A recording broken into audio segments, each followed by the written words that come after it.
নমস্কার বন্ধুরা, নতুন একটি ব্লগে তোমাদের স্বাগত। তোমরা সবাই কেমন আছো? আমার চ্যানেলে যদি নতুন হয়ে থাকো তাহলে অবশ্যই প্রথমে চ্যানেলটি সাবস্ক্রাইব করে নাও।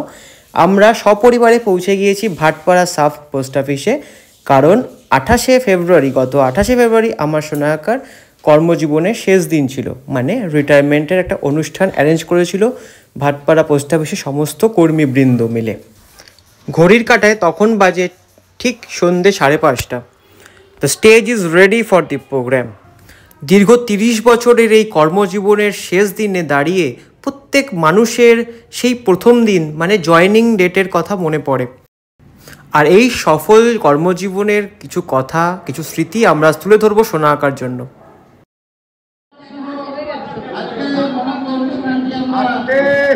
আরম্ভ করতে চলেছি। আমাদের রাজ্যের এই সভাপতি মাস্টারমশাইকে আমি অনুরোধ করবো, তিনি সভাপতিত্ব করার জন্য তাকে অনুরোধ করছি।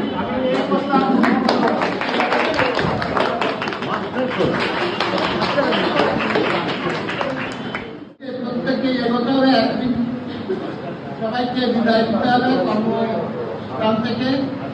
তার জন্য আজকের দিনটা খুব ভারাক্রান্ত, তার মধ্যে থেকে আমরা সবাইকে এক জায়গায় আহ্বান করে এনেছি তার পরিবার সঙ্গে। তাই দুঃখের মধ্যেও শুট করে আমরা আজকের এই অনুষ্ঠানটিকে সাফল্যমণ্ডিত করতে চলেছি। আমি আমাদের বিপ্লব রায় মহাশয়ের সঙ্গে যারা কাজ করেছেন দীর্ঘদিন ধরে, তাদের আমি বলবো এক এক করে তার সঙ্গে সম্পর্ক কিরকম সেই ব্যাপারে আমরা ভবিষ্যৎ ম্যাডামকে বলবো বিপ্লব তাকে পুষ্পস্থাপনকে সম্বর্ধনা জানাবে।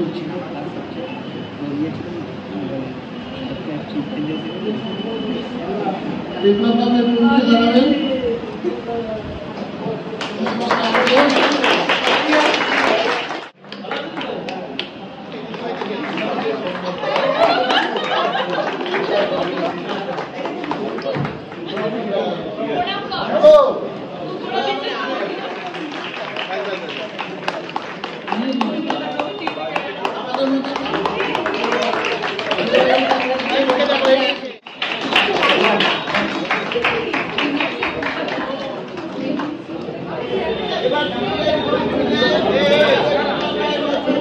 এইদিকে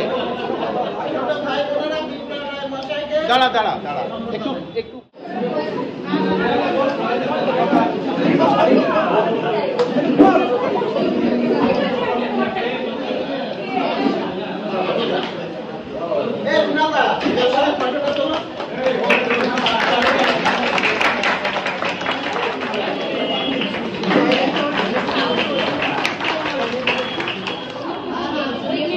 আমি নন্দন দত্তকে অনুরোধ করবো, নন্দনকুমার দত্ত মহাশয় আমাদের প্রস্থান জগতের গর্ব, উনি একজন সর্বভারতীয় একজন শিল্পী, আমাদের সঙ্গে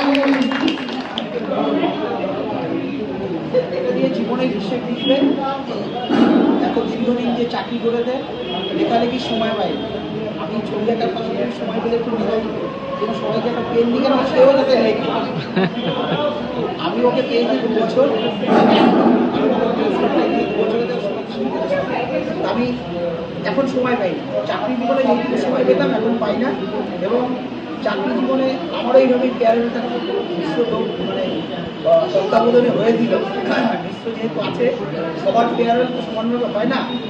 তার মধ্যে বিপ্লব মানে খুব শান্ত প্রকৃতির, এবং বিপ্লবকে দেখে দিই যে কোনোদিন কারোর সঙ্গে মানে কোনো কিছু কথা বা কোনো কথা কাটাকাটি বা হয় না, সহকর্মীরা কাজ করতে গেলে কাজ নিয়ে, সেই জায়গাটা ও খুব ভালো মানুষ। আমার মনে মধ্যে আমি রেখে দিই আমার ছবি। আর বলবো বিপ্লব এই রিটায়ার হয়ে গেল মানে পুষ্টি থেকে বেরিয়ে গেল মানে বেঁচে গেল মানে আমি বেঁচেছি। যেহেতু আমার মানে ভালোবাসা ছিল না চাকরি, কিন্তু আমি 41 বছর চাকরি করেছি, এবং কালিবিহীন মানে আমিও এইভাবেই পেনশনার হয়েছি, আমি রিটায়ার হয়েছি। কিন্তু আমার কাজের সঙ্গে যেহেতু জব স্যাটিসফ্যাকশন ছিল না, বিপ্লবের হয়তো জানি না ছিল কি না। তা বিপ্লবকে বলবো যোগা করবে। আমি নিজে যোগা করি, 65 বছর বয়স, সারা ভারতবর্ষে আমি ঘুরে বেড়াই। ও এখন আর কষ্ট বেশি নেই, তাড়াহুড়ো নেই, এই জীবনটাকে পরবর্তী সময় ফ্যামিলি এবং আমি প্রচুর ঘুরতে যাই, সারা ভারতবর্ষ আমার বেশিরভাগই ঘোরা হয়ে গেছে। পরিবারের সঙ্গে ঘুরতে যাবে, পরিবারের সঙ্গে সময় কাটাবে, যেটা পেতো না, কাটালে মনে হয় ভালো থাকি, সুস্থ থাকি। আর আমি ভগবানের কাছে প্রার্থনা করি সুস্থ থাকুক, ভালো থাকুক। এটা হচ্ছে আজকের দিনে সবচেয়ে ভালো, সুস্থ থাকুক। এই অফিসে থেকে হিসাবে 4 মাস হয়েছে চাকরি হিসাবে জয়েন করেছি। তার আগে 9 বছর চাকরিটা হয়তো অনেক কেটে গেছে, কিন্তু এই 4 মাস মধ্যেই বিপ্লবদার সাথে অনেক ভালো সম্পর্ক গড়ে উঠেছে। ওনার বাড়িতে যাওয়া হয়েছে, অনেকদিন দোয়া করেছি। আমার ছোট ছোট ছেলে মেয়ে ওনাকে অনেক ভালোবাসে, মাঝে মাঝে ওনাকে নিয়ে কথা হয়, মেয়েকে উনি অনেক ভালোবাসে। তাই বিপ্লবদাকে একটাই বলবো যে আমরা যখন চাকরি জীবনে জয়েন করেছিলাম, আমাদের 14 দিনের যে ট্রেনিংটা, সেই ট্রেনিংটা পোস্টাল ম্যানুয়াল ভলিউম দিয়ে শুরু হয়েছিল। আজকে আমার জীবনটা হয়তো সেই পোস্টাল ম্যানুয়াল ভলিউম দিয়ে শেষ হচ্ছে। এরপরে যে ভলিউমটা শুরু হবে সেটা হচ্ছে পারিবারিক জীবনটা। আমি এই জীবনের মধ্যে যে ভলিউমটা থাকবে, যে রুলসটা থাকবে, এই রিটায়ারমেন্ট করে যে রুলসটা মেনে যে জীবনটা দিতে হবে ওনাকে, আমি ভগবানের কাছে আশা করি কিন্তু এই জীবনের মধ্যে ওই রুলটা পালন করে সুস্থ থাকবেন, ভালো থাকবেন। আগামী দিন পুরো পরিবারের সাথে নিজের যে দায়িত্বটা যে হয়তো আজ অবধি উনি দিতে পারেননি, কেন আমরা একটু এমন ডিপার্টমেন্টে কাজ করি যেখানে ডিপার্টমেন্টকেই আজ বেশি ভালোবাসতে হয় করে পরিবারকে, কিছু করার নেই। আমি একটু লাকি আছি কি আমার ওয়াইফও এই ডিপার্টমেন্টেই চাকরি করে, যার জন্য সেই আন্ডারস্ট্যান্ডিংটা আছে, কিন্তু সবার কপালে এটা জুটে না। আমার দাদাটা বুঝতে পারে কি আমি ওকে সময় দিতে পারি না সেই হিসাবে যে হিসাবে দেওয়ার কথা, কিন্তু কাল থেকে বিপ্লবদা পরিবারকে, নিজের মেয়েকে, ওনার এত আত্মীয়জন এসছে, সবার সাথে তো আমি হয়তো বাড়ি গিয়ে অনেক সাথে দেখা হয়েছিল, সবাইকে উনি সময় দিতে পারে। ওনার মধ্যে ওনার ভাইপো এসছে, ওনার সম্পর্কে অনেক কিছু আমি কাল থেকে হয়তো আগামী উনি সেই জীবনটা যিনি উনি চাইছিলেন, কাল থেকে উনি সেই জীবনের মধ্যে এগিয়ে যেতে পারে। আমি ভগবানের কাছে এটা কামনা করি উনি নিজের জীবনে সুখী থাকুন, ভালো থাকুন, আর আগামী জীবনটা আপনার অনেক ভালো ভেবে থাকুন। ধন্যবাদ। বলার চেষ্টা করছি, আমি এই অফিসে করোনার ঠিক আগে আগে এই অফিসে মেল পিয়ার হিসাবে জয়েন করি। তখন আমি বিপ্লবদা এবং আরও বেশ কয়েকজন পার্মানেন্ট পোস্টম্যান এবং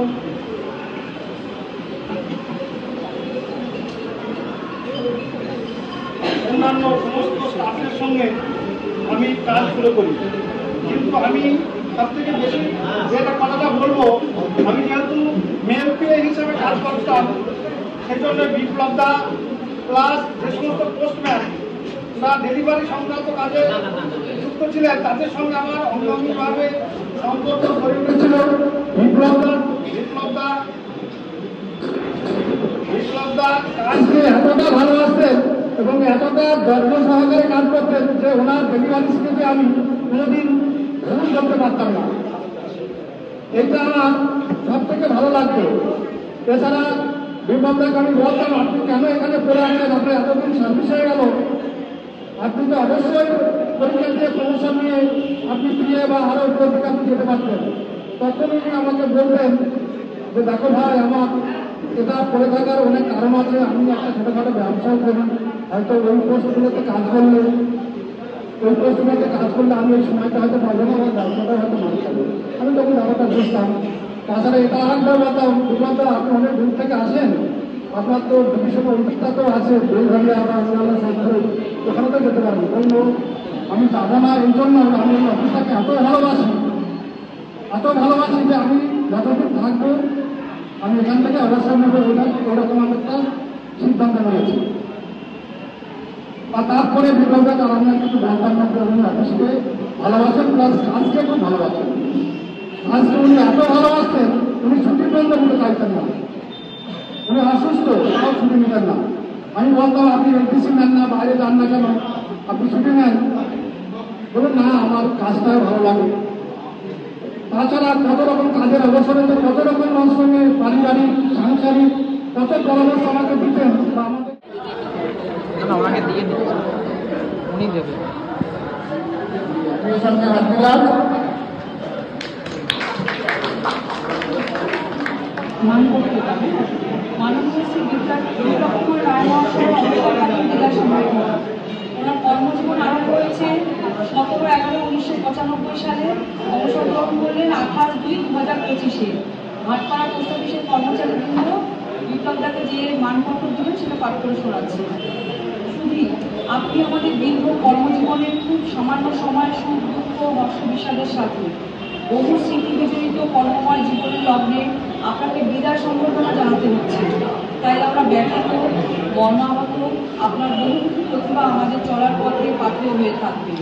শীতের শেষে প্রকৃতি যখন রুক্ষ হয়ে সমস্ত গাছের পাতা ঝুলিয়ে আবার নতুন রূপ নিচ্ছে, আর চতুর্দিক যখন পলাশ শিমুল কাঞ্চনের ফুলে রাঙিয়ে উঠছে, ঠিক সেই সময় ঘনিয়ে এলো আপনার কর্মজীবনের অবসর লগ্ন। বেদনা বিহীন চিত্তে আপনাকে বিদায় সম্বর্ধনা জানাবার ভাষা নেই। শুধু ঈশ্বরের কাছে প্রার্থনা করি আপনার অবসরকালীন জীবন সুস্থ শরীরে এবং সপরিবারের সঙ্গে শান্তিতে অতিবাহিত হোক। আপনার সুদীর্ঘ জীবন কামনা করি ভাটপাড়া পোস্ট অফিস কর্মচারী।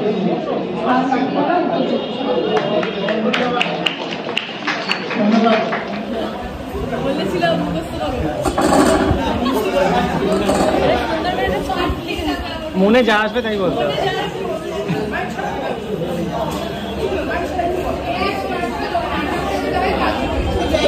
দু লাইন শোনার কথা বলবেন। একটা কথাই বলবো, আজকে ইন্ডিয়া গভর্নমেন্ট একটা সৎ এবং তার নিজের যে মন দিয়ে কাজ করার মানুষ হারানো। হ্যাঁ, এরকম কর্মচারী আর ইন্ডিয়া গভর্নমেন্ট পাবে না, এটুকুই আমি বলবো। কারণ আমি আমার সকালের ভাতটা পর্যন্ত খেয়ে আসতো না, যে আমার ট্রেন চলে যাবে, আমার চলে যাবে, আমি টাইম মতো কিছু পারবো না, এইসব করে নিজেদের মধ্যেই অশান্তি করে নিজেই না খেয়ে চলে আসতো। আমি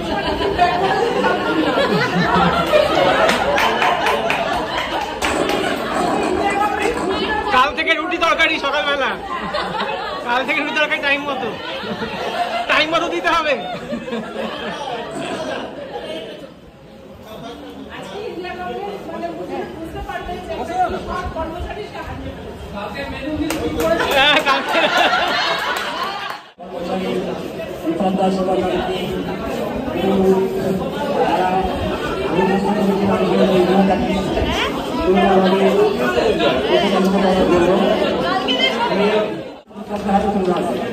আমাদের ইলেকট্রিক সেক্রেটারি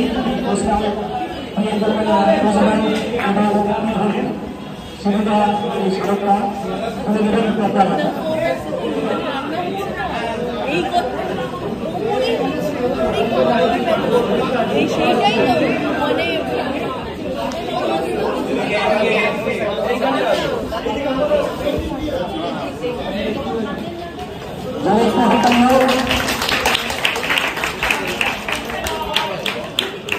এইদিকে দেখুন, এইদিকে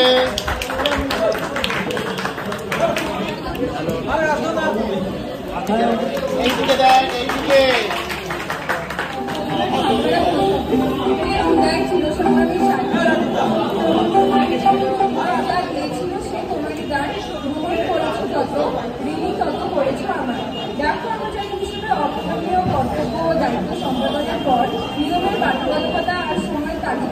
আপনার আজকের এই বিদায় আগামীতে সুস্থ ও স্নিগ্ধময় এক শান্ত নির্মল জীবনে পদার্পণের সূচনা মাত্র। প্রতিষ্ঠানের সার্বিক দায়িত্ব পালনে আপনি ছিলেন নিরলস কর্মী। আপনার কর্তব্য নিষ্ঠার মাধ্যমে আপনি চাকরি জীবনের সর্বদা আমাদের সংগ্রামী মনোভাবকে যেভাবে বর্ধিত ও অনুপ্রাণিত করেছেন তারা এক কথায় অকল্পনীয়। আপনার এই কর্তব্য নিষ্ঠা আগামী দিনে আলো পত্রিকা হয়ে আমাদের পথ দেখাবে। হে হৃদয়বান, আপনার মধুর সংস্পর্শে এসে আপনার মহান হৃদয়ের পরিচয় আমরা পেয়েছি, তা আমাদের মনের মনে কোথায় ছিল অম্লান হয়ে থাকবে। একদিন যে পথে আপনার যাত্রা শুরু হয়েছিল, আজ অবসর গ্রহণের মাধ্যমে আপনি সেই পথের প্রান্তে উপনীত হয়েছেন। আর এই বিদায় লগ্নে আপনার এই পথ চলা ভালোবাসা ও উদারতা ছিল যা আমাদের স্মৃতির পথে চিরভাস্বর হয়ে বিরাজ করবে। পরিশেষে আপনার অবসর জীবন হোক অনাবিল সুখ শান্তিতে সমৃদ্ধ। বিনীত সংগ্রামী অভিনন্দন সহ সারা ভারত ডাক কর্মচারী সংগঠন ব্যারাকপুর ডিভিশন, ব্যারাকপুর সংগঠন 120। বিপ্লব ছিল ঝুঁকবেড়িয়ায়, আমি ছিলাম মাথাগড়ে। দুজনে গঙ্গা অঙ্গাঙ্গিভাবে জড়িত ছিলাম। আজকে বিপ্লবকে দেখে মনেই হচ্ছে না যে 60 বছর পূর্ণ হবে। আমি প্রশান্ত সিংহরায়ের সঙ্গে আমি আলোচনা করছিলাম অন্য দুজন যে ও 60 বছরে চলে গেল, কিন্তু প্রশান্ত আমাকে বলছে তোকে দেখে মনে হচ্ছে তো তোর 70 হয়ে গেছে। ঠিক আছে, আমি বললাম হ্যাঁ সত্যি তাই। আর বিপ্লব সম্পর্কে বলি, খুব নিষ্ঠাবান ছেলে, ওর সঙ্গে বহুদিনের সম্পর্ক। ও শত্রুরে থাকে, আমিও শত্রুরে থাকি, এবং ও যে আর সান্নিধ্যে রয়েছে সেটা আর আমি কিছু মুখ খুলে বললাম না। ওর দোকানে তার কর্মকাণ্ড এবং ওর দোকানেও আমি গেছি, তার সঙ্গে যখন আমার দরকার ছিল সে আমি নামটা বলেই ফেলি, বিকাশ ঘোষ আমার এনএপি সংগঠনের সম্পাদক ছিল। ঠিক আছে, বিপ্লবের যদি আমার সংগঠনের কোনো দরকার হতো আমি জানতাম যে আমি একটা ওই নির্দিষ্ট জায়গায় গেলে পরে আমি বিকাশ ঘোষকে পাবো। বিপ্লবের দোকানে গেলে বিপ্লব কোনো সময় চা ছাড়া কিছু খাওয়াতো না।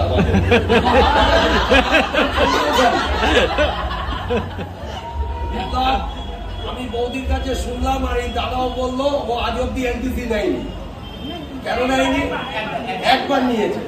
আমি বলবো তুই এখন ফ্রি হয়েছিস, আর ডিপার্টমেন্টের যা অবস্থা তুই বেঁচে গেলি। একদম বাস্তব দাঁড়িয়ে বলছি, এখানে যারা পোস্টম্যান রয়েছেন, ঠিক আছে, তারা জানি আমরা যে আমাদের কি দুর্বিষহ অবস্থা। ও আজকে বেঁচে গেল। আমি বলবো এই যে বছর আছে এখনো শরীর শক্ত আছে তোর, বৌদিকে নিয়ে ছেলে মেয়েদের নিয়ে তুই এবার তীর্থ কর, ভোট যেটাই বলিস। ঠিক আছে, তুই ভালো থাকিস। যদি কোনো সময় দরকার হয় সংগঠন সবসময় তোর পাশে আছে, যেমন ছিল আগামী দিনেও থাকবে। এই কটুকু কথা বলে বিপ্লবের দীর্ঘায়ু কামনা করে আমি আমার বক্তব্য শেষ করব। বিপ্লব দীর্ঘজীবী হোক।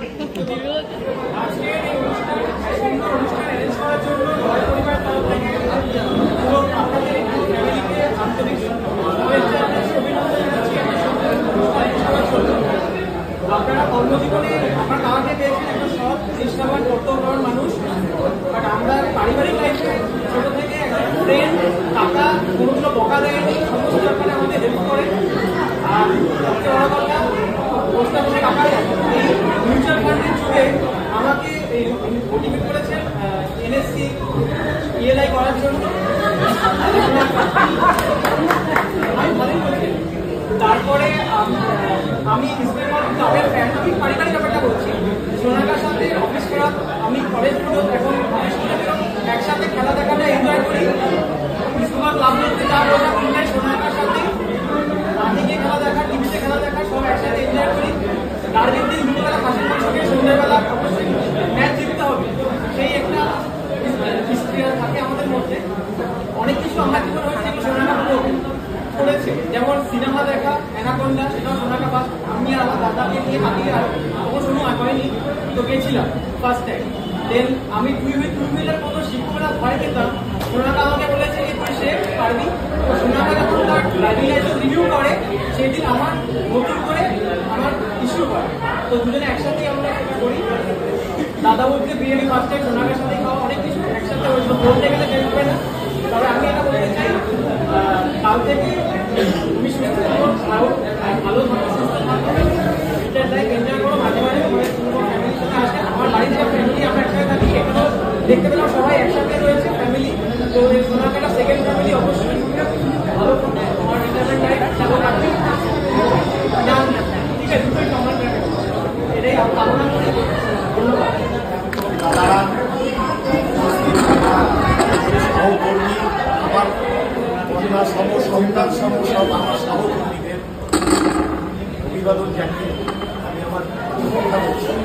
জীবনের বহু ঘাত প্রতিঘাতের মধ্যে দিয়ে বড় হয়ে আজ আমি জীবনের শেষ প্রান্তে এসে পৌঁছেছি।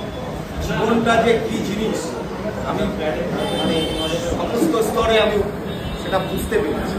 জীবনটা কত কঠিন। আমি ছোটবেলা থেকে লড়াইকে আমি সবসময় লড়াই করি। আমি হাঁটতে শিখি, যতদিন পেরেছি আমি লড়াই করে আমি আমার জায়গায় আসতে পেরেছি।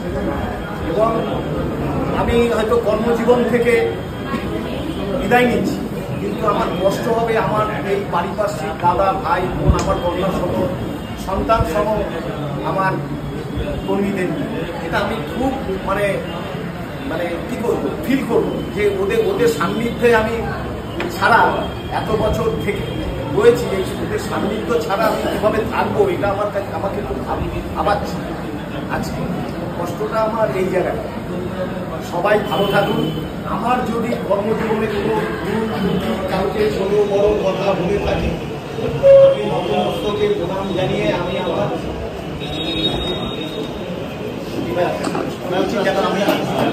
আমাকে সব আমাদের কাছে আসবে, আমরা চাইবো আমাদের এক কথা বলতে আমরা নিশ্চয়ই ওনাকে সাহায্য করবো। এই বলে আমি চাইবো কি আরো অনেক সাহায্য নিয়েছে, ভালো দাদাকে রাখবেন।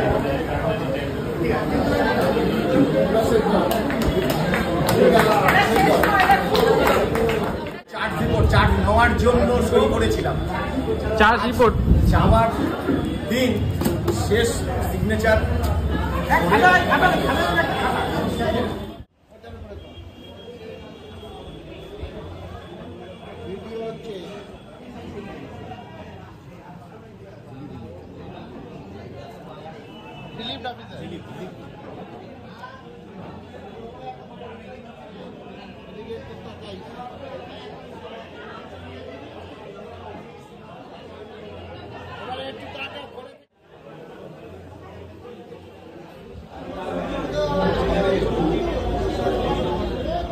এই পূর্ণাঙ্গ অনুষ্ঠানে ছিল কফি এবং বিস্কিটের সুব্যবস্থা।